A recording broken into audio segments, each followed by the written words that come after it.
Gloria a Dios. Bueno, amado, damos gracias a Dios por este día, ¿verdad? Concedido por el Señor y en el que tenemos la oportunidad un día más, ¿verdad? De exaltarle, reconocerle en nuestras vidas, en medio nuestro,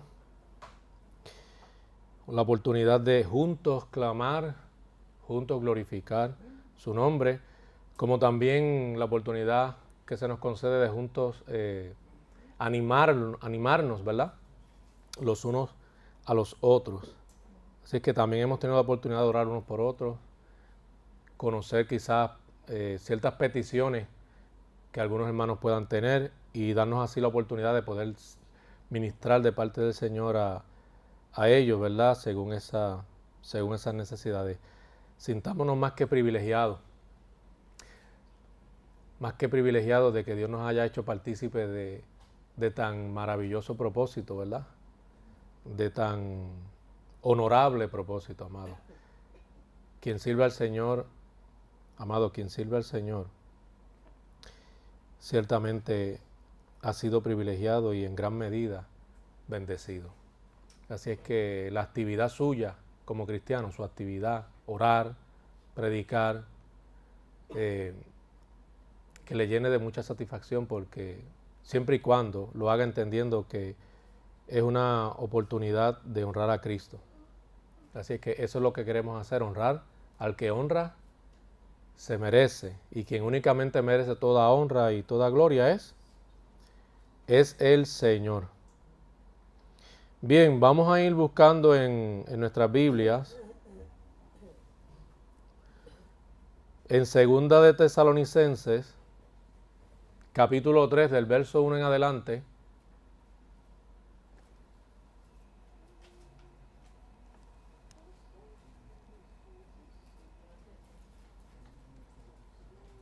Gloria a Dios. En Segunda de Tesalonicenses,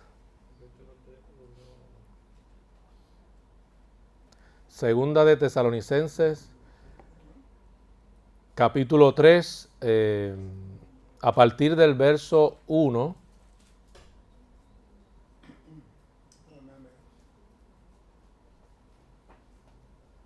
Amén. Dice la palabra del Señor de la siguiente manera. Repito, Segunda de Tesalonicenses, capítulo 3, versos del 1 en adelante.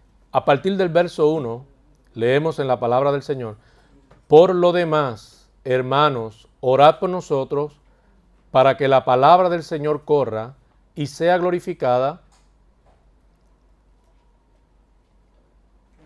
así como lo fue entre vosotros, y para que seamos librados de hombres perversos y malos, porque no es de todos la fe, pero fiel es el Señor, que os afirmará y guardará del mal.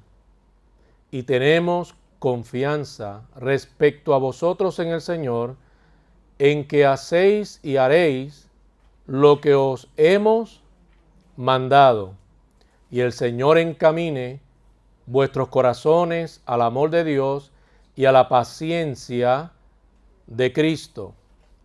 Pero os ordenamos, hermanos, en el nombre de nuestro Señor Jesucristo, que os apartéis de todo hermano que ande desordenadamente y no según la enseñanza que recibisteis de nosotros, porque vosotros mismos sabéis de qué manera debéis imitarnos, pues nosotros no anduvimos desordenadamente entre vosotros, ni comimos de balde el pan de nadie, sino que trabajamos con afán y fatiga día y noche, para no ser gravosos a ninguno de vosotros, no porque no tuviésemos derecho, sino por daros nosotros mismos un ejemplo para que nos imitáis.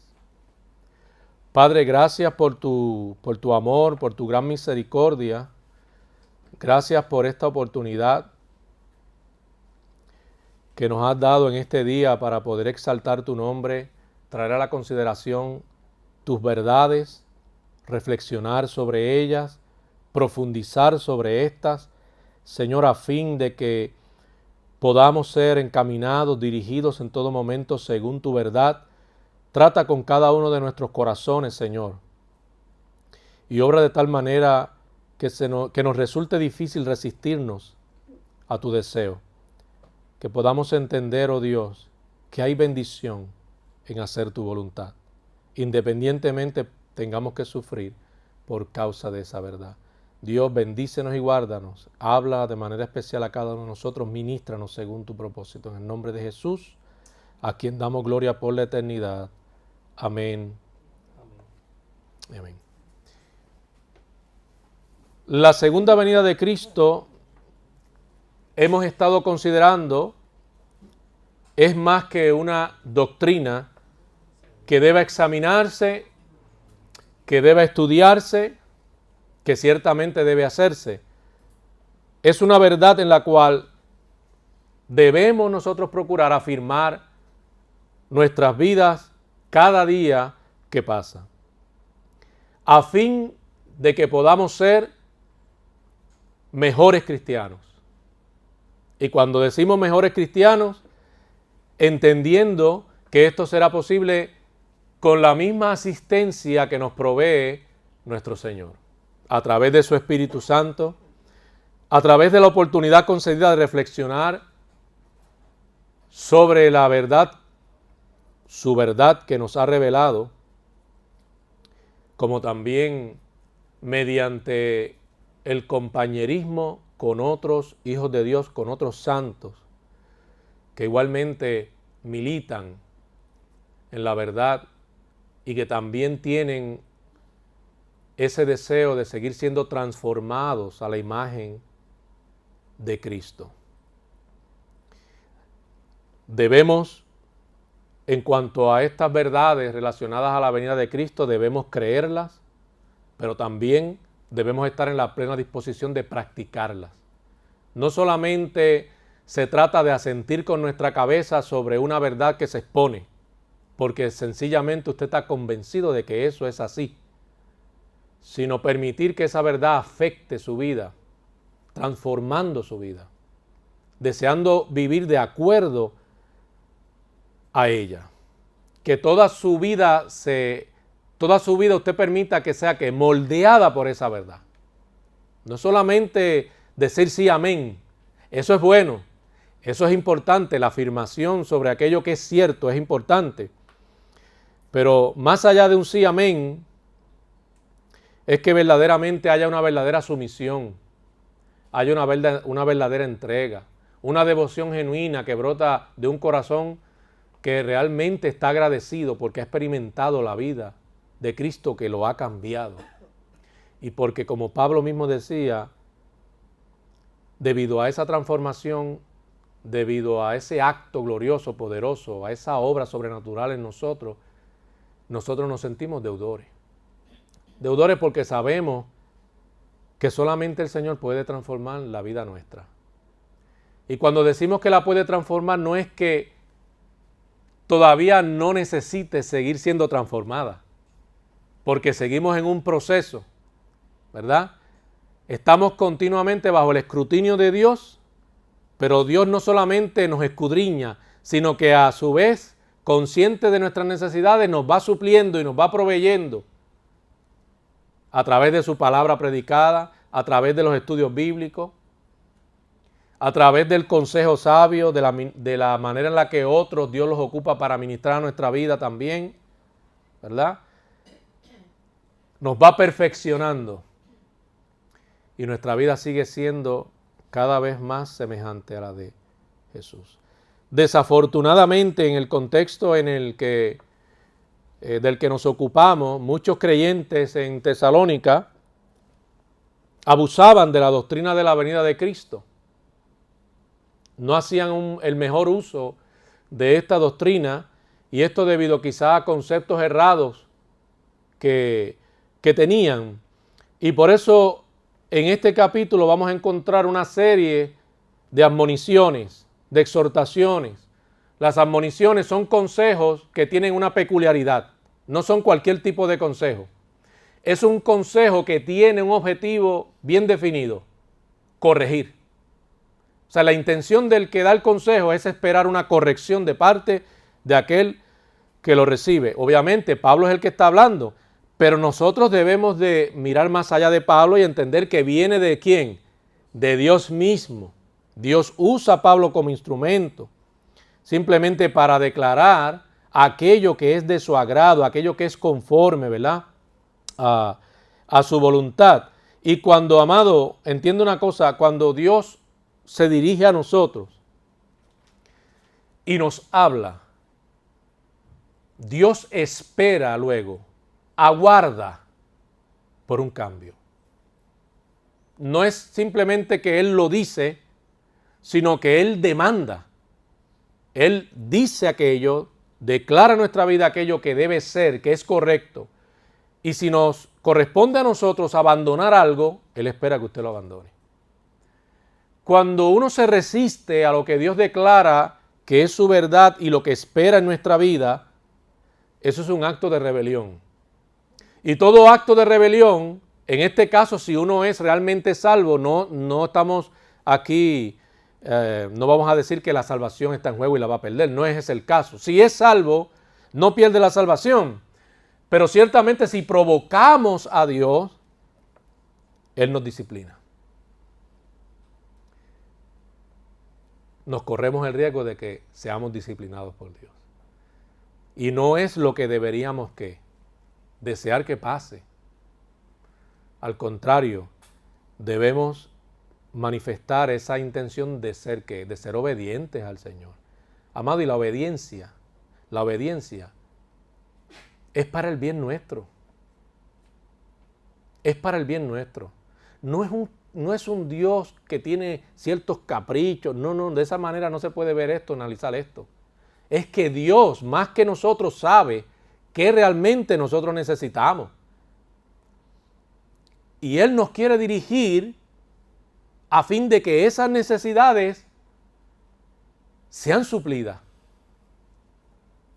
Él desea lo mejor para nosotros, lo mejor para nuestra vida.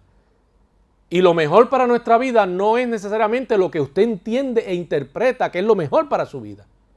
¿Por qué? Porque Él sabe más que usted. Dios conoce todas las cosas.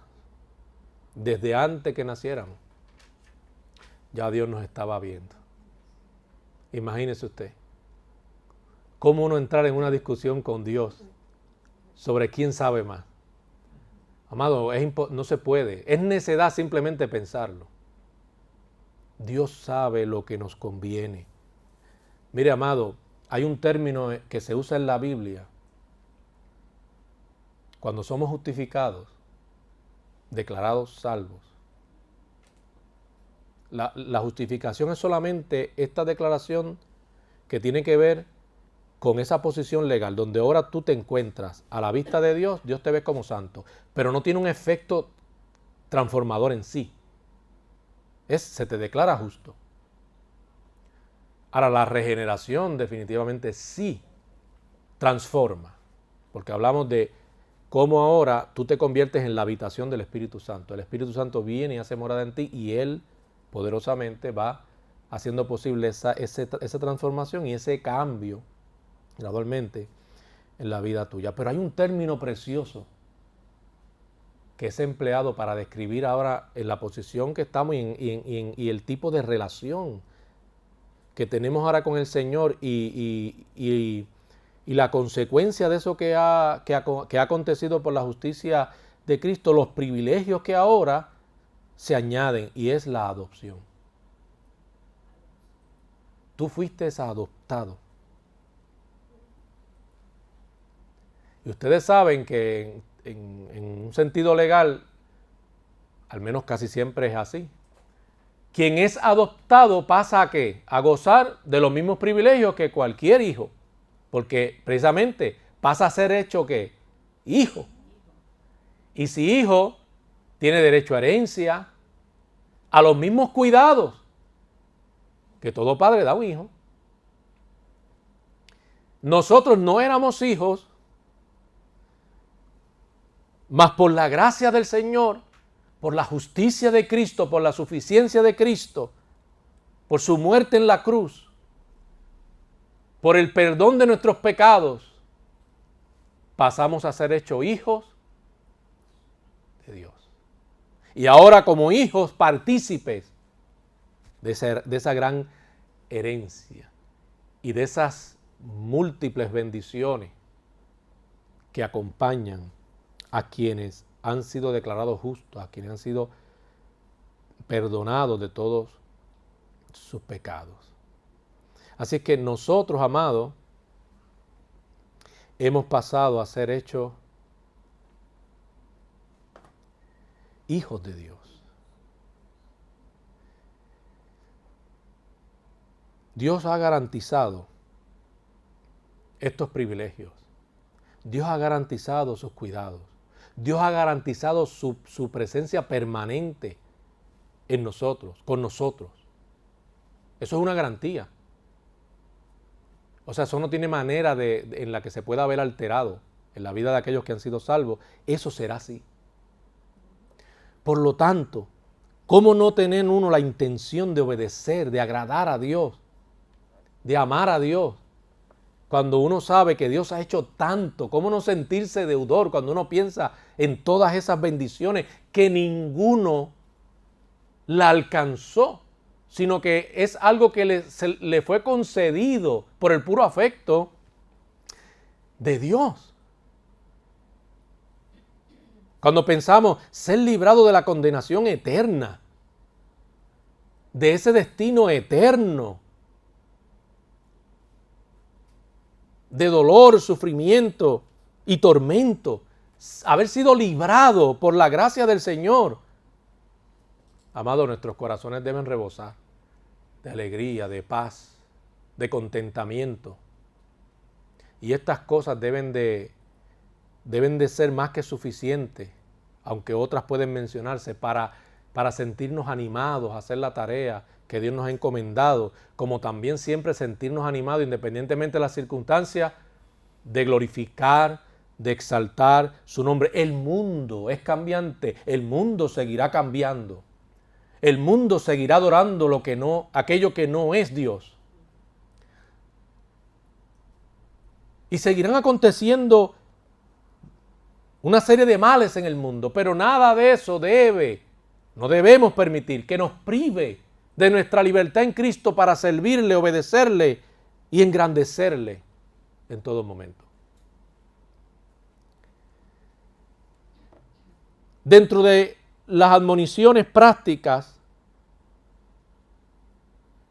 y esto debido, ¿verdad?, por las situaciones en las que se encontraban algunos creyentes, no necesariamente podemos generalizar y decir todos en la comunidad de Tesalónica, pero ciertos creyentes, pero principalmente por aquellos que amaban a Dios y era evidente el celo por Dios y su amor por Dios, su devoción a Dios.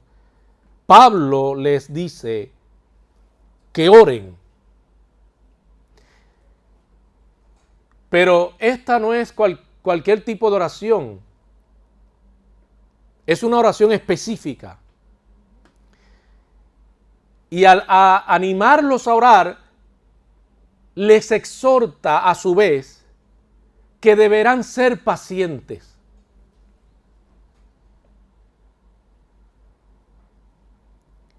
Qué tremendo poder tiene el creyente cuando echa mano de la oración. Qué recurso tan poderoso tenemos los creyentes para enfrentar todo tipo de oposición, prueba, sobre todo tentaciones, intentos y propuestas de Satanás que quieren desviarnos de la verdad, del principio divino, de la norma divina, de hacer lo que debemos hacer a fin de glorificar al Señor. Tenemos un recurso poderoso y hacemos bien en echar mano de este recurso y hacerlo con mucha energía, con mucho ánimo. Y nuestras oraciones deben ser con mucha intensidad. Estamos librando una batalla, amado, constante, contra nuestra propia naturaleza, contra Satanás, principados, potestades y las regiones celestes, contra un mundo que se resiste a la voluntad de Dios, que no busca amar a Dios, se aleja de Él, lo aborrece, lejos de amarlo, lo aborrece. Aunque Satanás está trabajando en el mundo, Pablo les hace ver que todavía nosotros tenemos el recurso de la oración. La fuerza del mal, no la negamos, es real. Muchas veces se manifiesta con evidente poder, pero eso no debe amedrentarnos como hijos de Dios. Porque nosotros sabemos que nuestro Dios es un Dios que escucha y atiende nuestro clamor. Y sobre todo, Dios tiene un claro propósito que se nos ha revelado.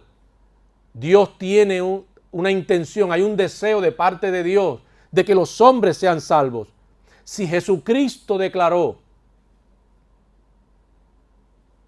y podemos afianzarnos en esa declaración, si Jesucristo declaró que ni las puertas del Hades prevalecerán contra la iglesia, nosotros no tenemos por qué dudar ni temer.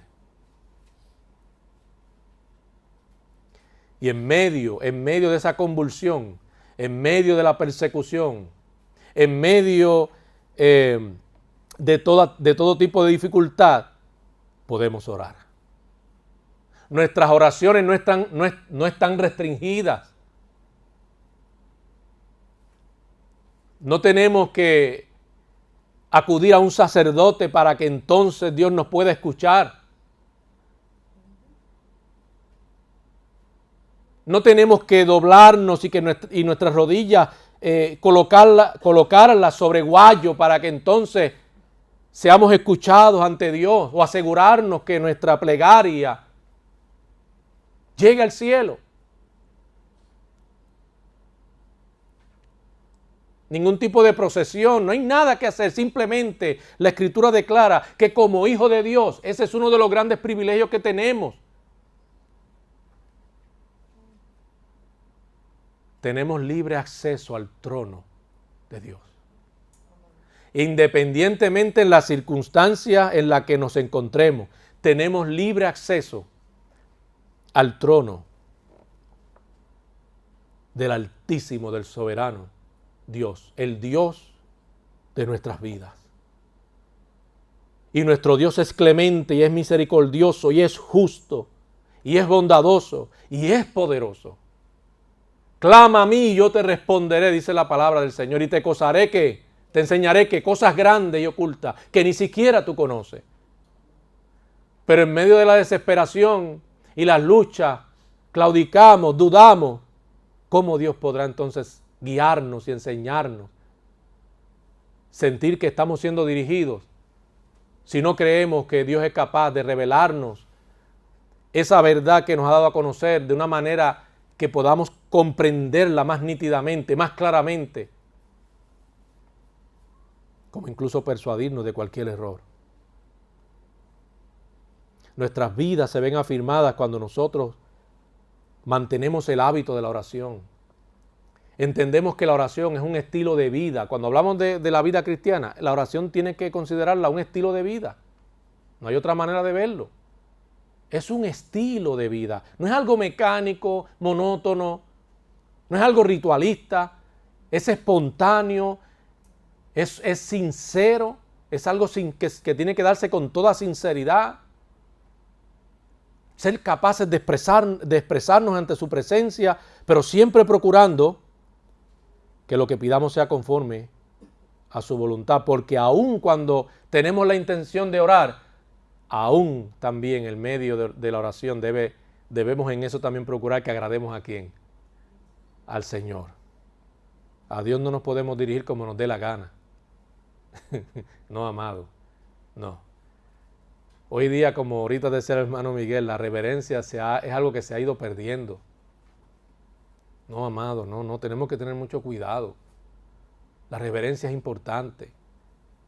No es que pensemos de Dios como un ogro, pero tiene que haber reverencia. Si bien nuestro Dios es nuestro amigo, esto no quiere decir que nosotros nos conducimos como queramos conducirnos. Y que nos podemos dirigir a Él como nos dé la gana dirigirnos. No, no, amado. Con reverencia. Porque nuestro Dios es un Dios, declaran las Escrituras, santo. Debemos entender que existe una batalla contra los poderes de las tinieblas que buscan impactar negativamente la actividad de la iglesia y su actividad también en lo personal como cristiano. La intención de Satanás es estorbarlo. Que usted le reste importancia a las cosas de Dios. Que usted no invierta tanto su vida en las cosas del Señor. Y nosotros tenemos que ser sagaces, tenemos que ser astutos, tenemos que tener mucho cuidado y no dejarnos seducir por las mentiras de Satanás. El fin de Satanás, esto sí es importante y debemos nosotros, mientras militamos, predicando la verdad, haciendo y deseando hacer la voluntad de Dios, debemos militar en nuestra militancia consciente de que el fin de Satanás es seguro. Es seguro. El Hijo prometió y aplastó la cabeza de la serpiente. ¿Por qué entonces debo dudar? Es triste que algunos en la Iglesia Católica reclamen que quien aplastó la cabeza fue que María. Quien aplastó la cabeza de la serpiente fue que María. El único redentor es Cristo. El único salvador es Cristo. El único Señor, amo y Señor, es Cristo. ¿De qué forma se rebaja la grandeza de Dios? ¿De qué forma se trata de pervertir la verdad acerca de la deidad de Cristo? Para confundir el enemigo a fin de que la gente deposite más sus esperanzas y su confianza en alguien que no es Jesús. Ninguno tan grande como Jesús. En María no hubo tal inmaculación ni perfección como la hubo en Cristo. Por eso Cristo era el idóneo. Por eso solo Él podía morir en la cruz. Porque Él era el único sin pecado. Él aplastó la cabeza de la serpiente. Cristo con su muerte propinó un golpe mortal a Satanás. Y lo dejó profundamente herido.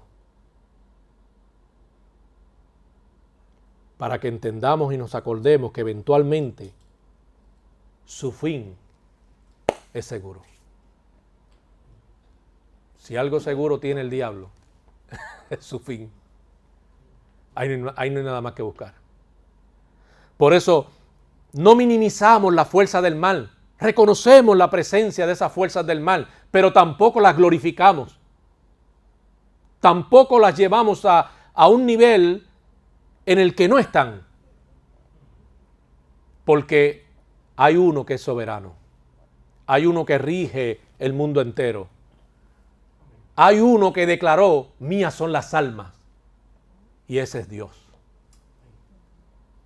Ese es el grande. A ese es el que hay que temer. A ese es el que hay que engrandecer. A ese es el que hay que adorar. El único Dios. Con su muerte Jesús destruyó las obras del diablo. Hebreos 2:14 dice, así que por cuanto los hijos participaron de carne y sangre, Él también participó de lo mismo para destruir por medio de la muerte al que tenía el imperio de la muerte, esto es, al diablo. Por eso es que nosotros, amados, no tenemos que temer a la muerte, porque Cristo, la justicia de Cristo, hizo posible nuestra salvación y nuestra eternidad con Él. La muerte, como no hace mucho les decía, simplemente lo que hace es arrojarnos a la presencia de Dios. precipita nuestra alma a la presencia de Dios. Pero no tiene potestad sobre nosotros, no tiene ya poder sobre nosotros, porque Cristo venció. ¿Y para qué tenemos esa aseveración en las Escrituras? Para que no temamos. Amado, eso que acabo de leer es un hecho de lo cual no podemos dudar.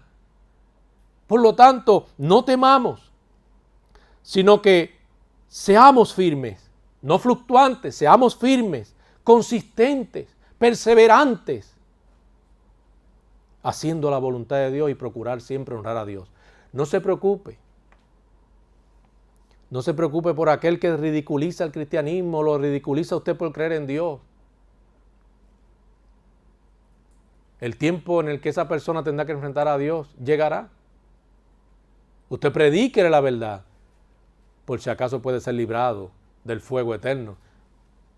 Si la rechaza, usted no puede convertir a la gente, pero usted sea firme, persevere, pero persevere en oración, clamando, y muchas veces clamando con intensidad, incluso por su propia vida, por sus propias debilidades,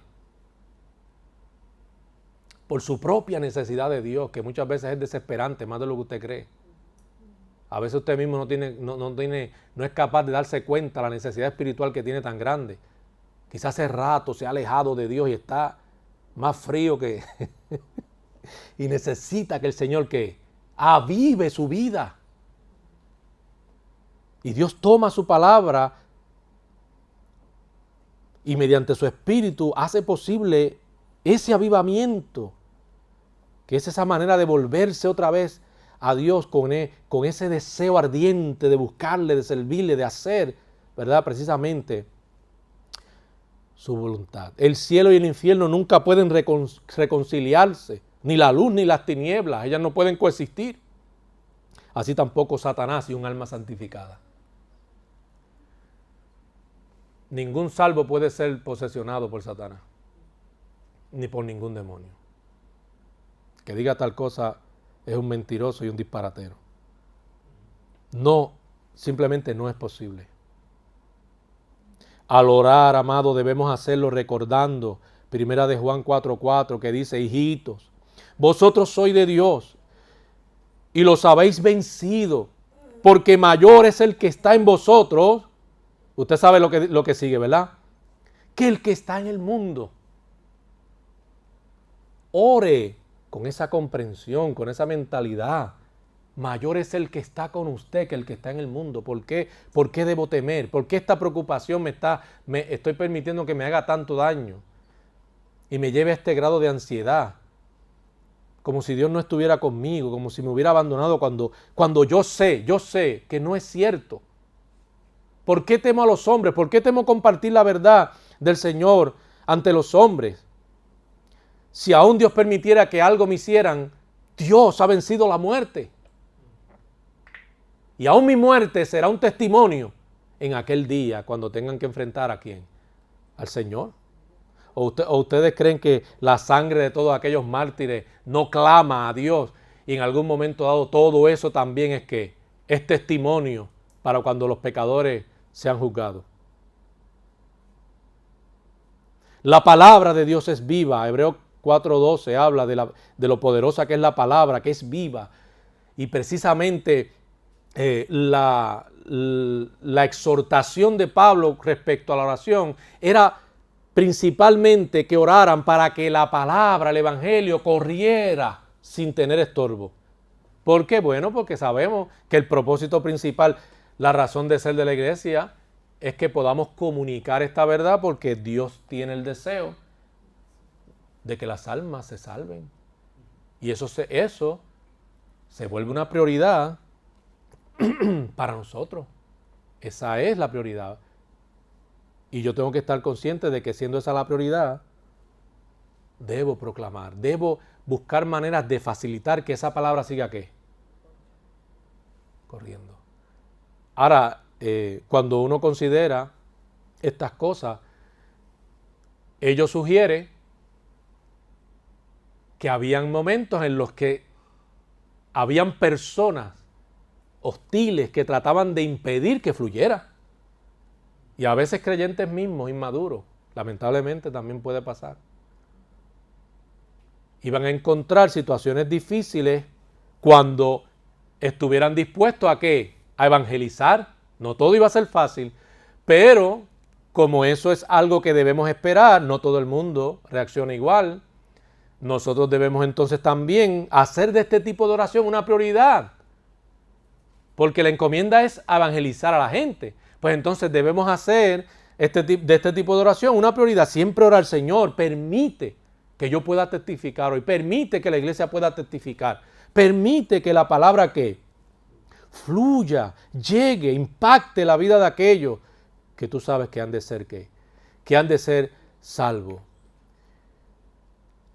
Donde la palabra de Dios era ignorada, era el lugar preferido para Pablo predicarla a fin de verla glorificada.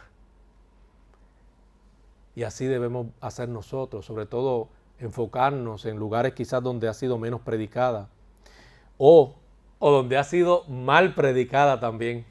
Porque a veces uno dice: no, si allí se predicó el evangelio ya, pero cuando uno oculta y va buscando, uno dice: pero ¿qué? ¿Esto es el evangelio? ¿Esto no es el evangelio? Entonces uno tiene que enfocarse en el lugar y predicar lo que sí es el evangelio, que bíblico, con la ayuda del Señor. La palabra de Dios estaba entre las posesiones más preciadas para Pablo. La pregunta entonces es: ¿está la palabra entre las posesiones más preciadas en la vida tuya? Para ti tiene ese nivel, ese grado, ese valor. Para ti es tan importante la palabra, vivir por ella, ser moldeado por ella y consciente de la necesidad que otros tienen porque es poder de Dios para ser salvo, procuras proclamarla. Ese nivel de pasión es el que estamos desafiados por este contexto nosotros a tener, a considerar.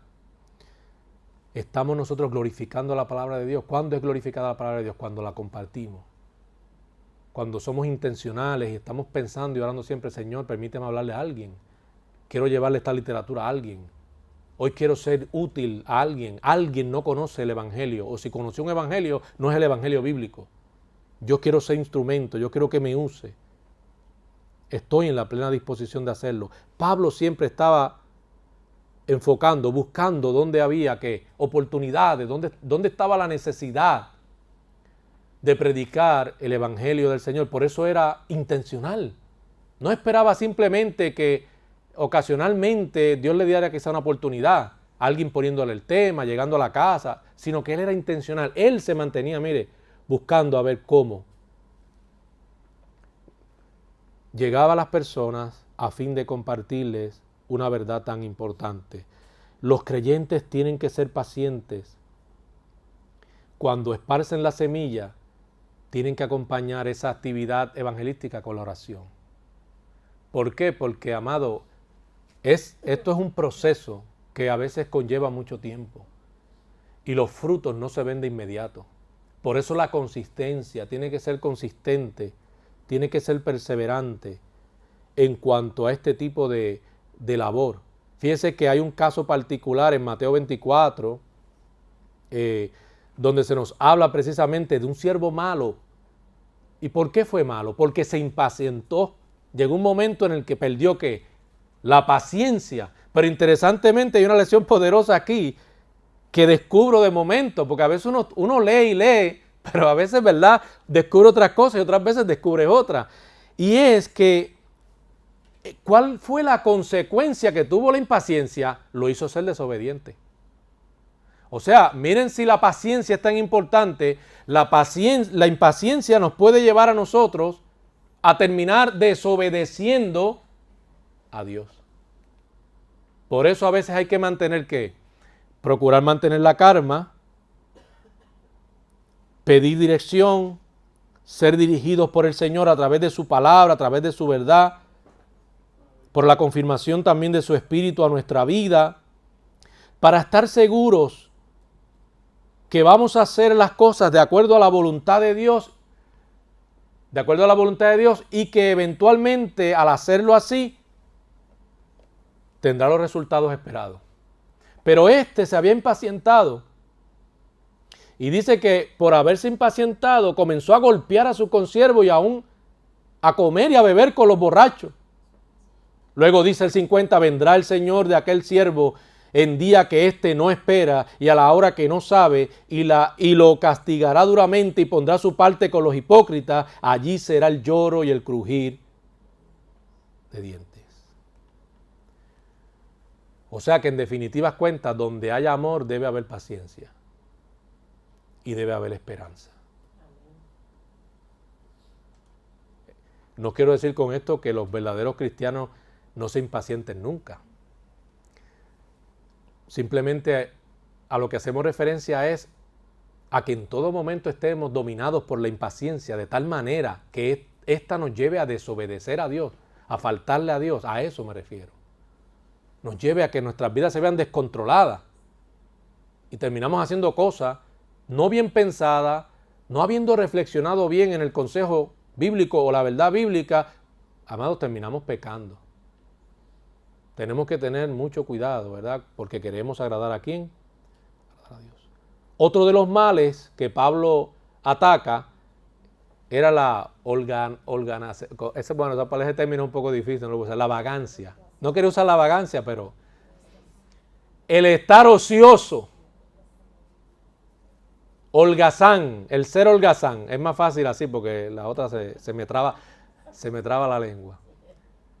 El ser holgazán, aparentemente por haber creído erróneamente sobre la venida de Cristo, por haber aplicado mal, ¿verdad?, la enseñanza concerniente al regreso de Jesús, habían adoptado una manera, un estilo de vida que no era del agrado de Dios, no era conforme a la verdad de Dios. Entonces, ¿qué pasa? Como esa mente, eran mentes que no estaban prácticamente ocupadas, comenzaron a ser entrometidos,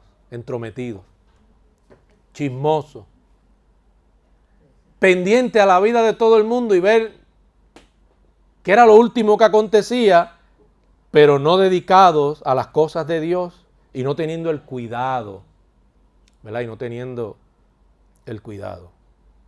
Así es que dejan de trabajar, al dejar de trabajar dejan de ser proveedores. Entonces una cosa trae la otra consecuencia. Entonces, ¿qué pasa? ¿Por qué esto era algo que sobre lo que Pablo debió advertir? Y tuvo la intención de corregir también. Porque, amado, estamos hablando de cristianos. Eso es lo que pasa. Entonces, nosotros tenemos que dar ¿qué? Testimonio. ¿Y por qué esto era importante? Porque las personas no cristianas que observaban esto entendían que no era algo correcto. Y al verlo de esta manera, siendo cristianos, esto iba a tener unas serias repercusiones en un sentido negativo. Porque cuando fueran a evangelizar, cuando fueran a testificar, o aún en su culto público, esto restaría credibilidad a aquellos que no habían conocido al Señor. Hoy día pasan cosas semejantes, ¿verdad? Se pueden añadir otras cosas, pero pasan cosas semejantes. La iglesia ciertamente debe atender a aquellas necesidades reales y hasta proveer, si tiene los fondos y es posible, proveer para las necesidades que son verdaderamente reales. Pero Pablo aquí está enseñando a la iglesia, haciéndole ver que aquellos hermanos que tienen la fortaleza, tienen la salud, que no hay realmente la necesidad de sostenerlo, no tienen que ser sostenidos. Y ese hermano no tiene por qué molestarse. ¿Por qué? Porque Dios nos llama a la buena administración. Y la buena administración se entiende que cuando hay hermanos que realmente tienen la necesidad, porque no pueden trabajar, porque tienen condiciones de salud, porque de momento sufrieron un accidente y eso les ha permitido el poder asumir las responsabilidades, ¿verdad?, cotidianas, pues entonces eso es distinto. Pero aparentemente Pablo está hablando aquí de personas que estaban bien, simplemente porque habían aplicado mal la doctrina o la enseñanza respecto a la venida de Cristo. Su comportamiento era de censurar, era de señalar, al punto, miren a qué punto, miren si era tan importante esto, que les dice que los demás hermanos, él les recomienda, ni siquiera se junten con ellos. Claro, cuando dice que no se junten con ellos, no es en un sentido personal contra el hermano, pero por causa de ese pecado, Pablo le está diciendo, ustedes no tienen por qué soportar ese tipo de pecado, que no es justificado. Eso no, digo, ningún tipo de pecado está justificado, pero que definitivamente no había una justificación. Y que habiendo sido amonestados, aparentemente no lo corregían. Amado, eso era una vergüenza para el Evangelio de Jesús. Por eso Pablo lo reprende de esa manera. Porque, amado, nosotros damos testimonio. Y Pablo por eso usted va a ver que empieza a decir, por eso yo trabajé, usé mis manos. Y luego que añade, procurando no ser gravosos a los demás hermanos. ¿Por qué él decía eso? Porque él entendía que no tenía la necesidad de ser gravoso porque él tenía salud. Él estaba en condiciones para poder trabajar, por eso lo decía. Porque el ser gravoso también es pecado. ¿Qué es ser gravoso? Ser gravoso es la gancería de algunas personas que pudiendo resolver sus situaciones, prefieren siempre estar, ¿qué?, buscando dónde picar y de quién aprovecharse. ¿Verdad que sí? Los otros días yo fui a JCPenney, creo que fue, y vi un perfume que de momento me empecé a reír porque a la vez me vino, usted sabe que aquí usamos mucho el término ganso, en ese sentido, de que es un aprovechado. Yo no sé en Santo Domingo si eso es aprovechado, ganso también, pero vi un perfume que decía el ganso.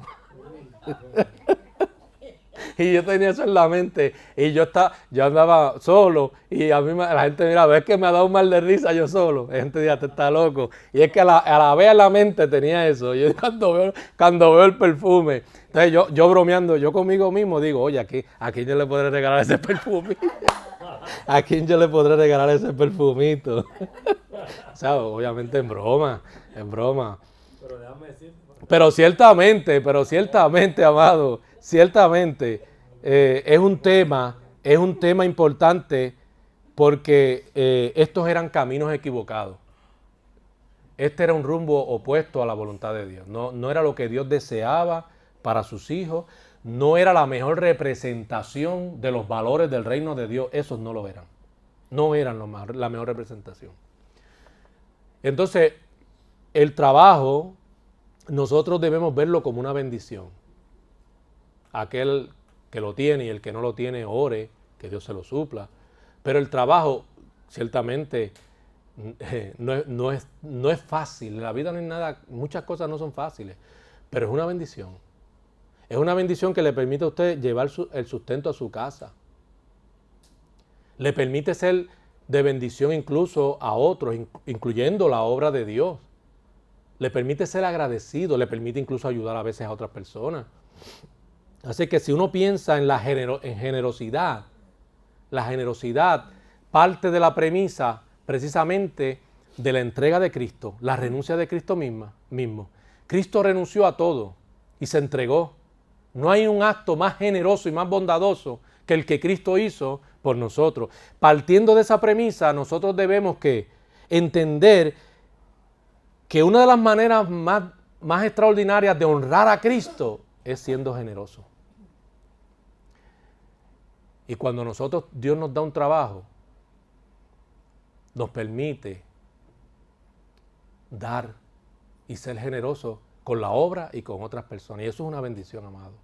Sí, nuestro cuerpo van pasando los años y siente el cansancio y empieza uno a pensar en retirarse y empieza un montón de cosas, ¿verdad? Obviamente, somos seres humanos. La pasa difícil a veces en el trabajo, a veces uno tiene jefes que son fuertes, difíciles, conflictivos, problemáticos, aun cuando usted hace las cosas bien. Pero independientemente de eso, es algo por lo cual debemos dar ¿qué? Amado, gracias. Y usted no sabe que en la medida en que hay más gente trabajando, eso inyecta la economía de un país. Pero la pobreza es al revés, la pobreza viene en la medida en que el gobierno tiene que estar manteniendo más gente y más gente y más gente y más gente, que no siempre, ¿verdad?, tienen la necesidad real. Sabemos que mucha gente sí, pero no siempre todo el mundo la tiene. Entonces, ¿eso qué hace? Eso es al revés, eso tiene un impacto negativo en las riquezas de una nación. ¿Por qué? Porque tienen que estar sosteniendo gente, ¿verdad? Pero en la medida en que se generan empleos y hay trabajo y gente trabajando, eso inyecta la economía de un país y la hace más estable y más sólida. Claro, que va a depender también del grado de corrupción que nos está arropando y en los puestos de política y de gobierno, amado, ni se diga. Esto es una cosa, pero que eso no le quita a usted el deseo de trabajar, que eso no le quita a usted el deseo de rendir su planilla como debe rendirla. Haga las cosas que Dios pide que haga y hágalo, y al hacerlo entendiendo que honra a ¿quién? Al Señor. Cuando los cristianos fieles ven a los cristianos infieles vivir como lo hacen con frecuencia, ¿qué pasa? Eso genera desánimo. En la misma comunidad de fe, pero sobre todo en aquellos a quienes uno, ¿verdad?, quiere invertirse para que conozcan a Cristo. Eso trae desánimo. Y es triste cuando eso pasa, no debemos permitirlo. Oír la palabra y hacerla. Por eso Pablo dice, la palabra de Dios es para oírla, pero no solo para oírla, sino también para ¿qué? Para obedecerla. Santiago también habla sobre esto, afirmando lo mismo.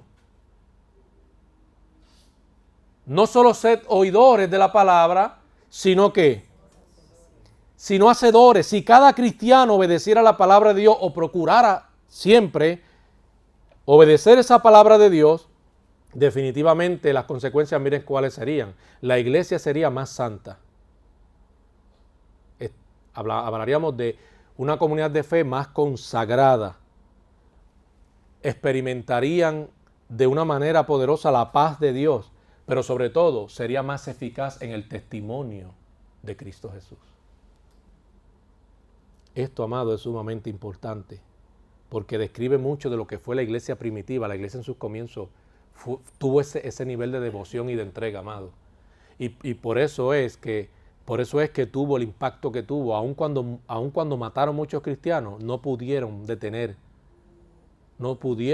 aquel mover del evangelio que se dio como se dio, y las almas eran alcanzadas de tal manera. En diferentes lugares se establecían congregaciones por ese nivel de fidelidad. Por eso ahorita les decía, ¿qué lugar ocupa la palabra de Dios en la vida nuestra? Eso es sumamente importante. No en el sentido solo para leerla ya, sino en este sentido. Si cada cristiano tuviera la intención de obedecerla y trabajar en ello con mucho esmero y dedicación y amor, definitivamente la consecuencia es esa. ¿Por qué? Porque la iglesia se compone ¿de qué? De piedras vivas.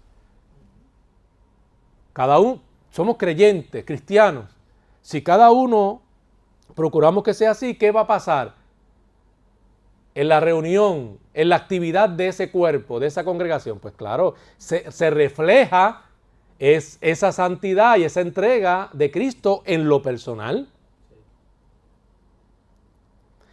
La bendición de Pablo es interesante, ya casi finalizando, es interesante esa bendición de Pablo, se refiere a la paz y la gracia.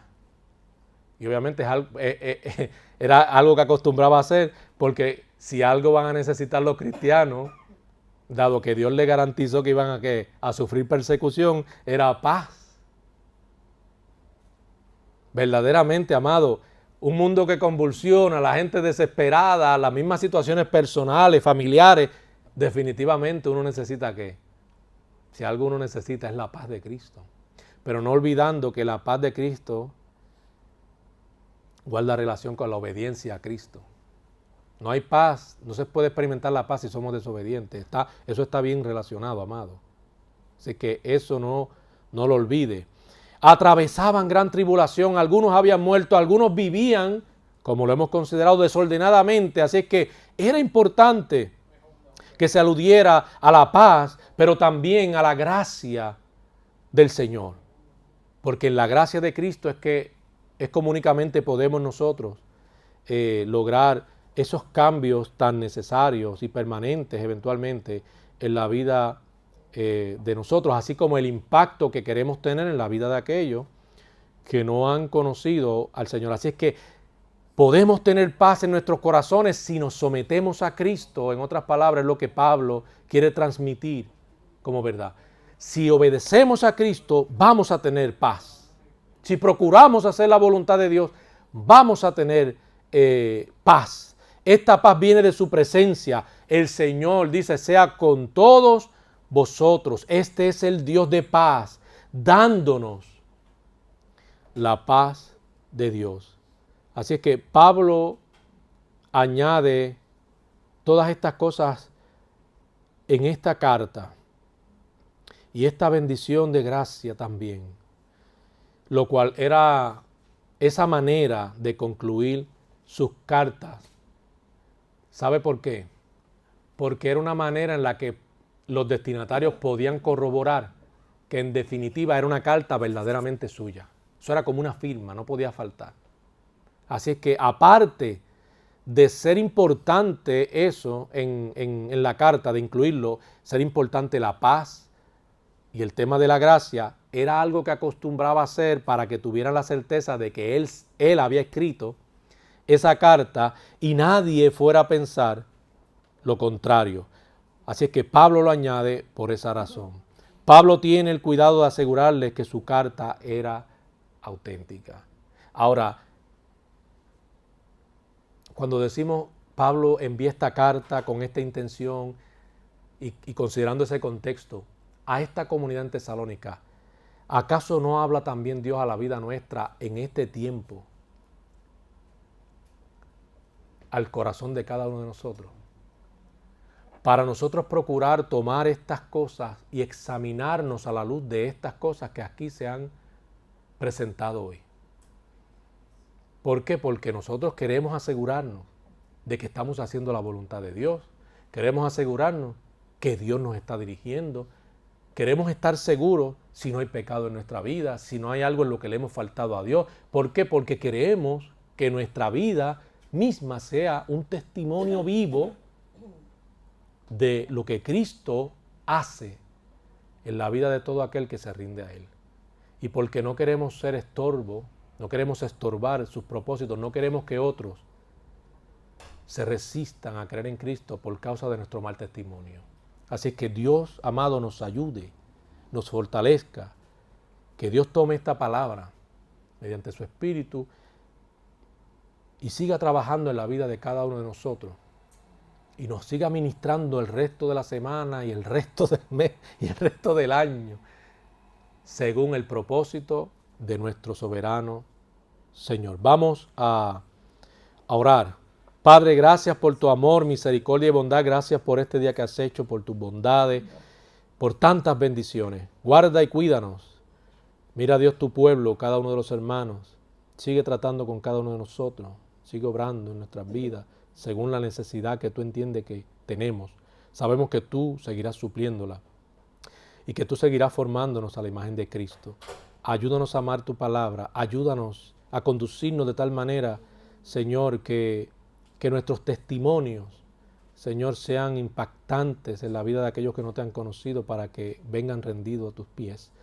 Guárdanos, cuídanos en todo momento. Dale fortaleza y ánimo al que lo necesite en este momento, Señor. Salva a aquel que clama a ti por salvación. Obra de manera poderosa en la vida de la iglesia y ayúdanos a hacer tu voluntad con mucha gratitud. Una vez más, gracias, Señor. Por Cristo oramos. Amén y amén.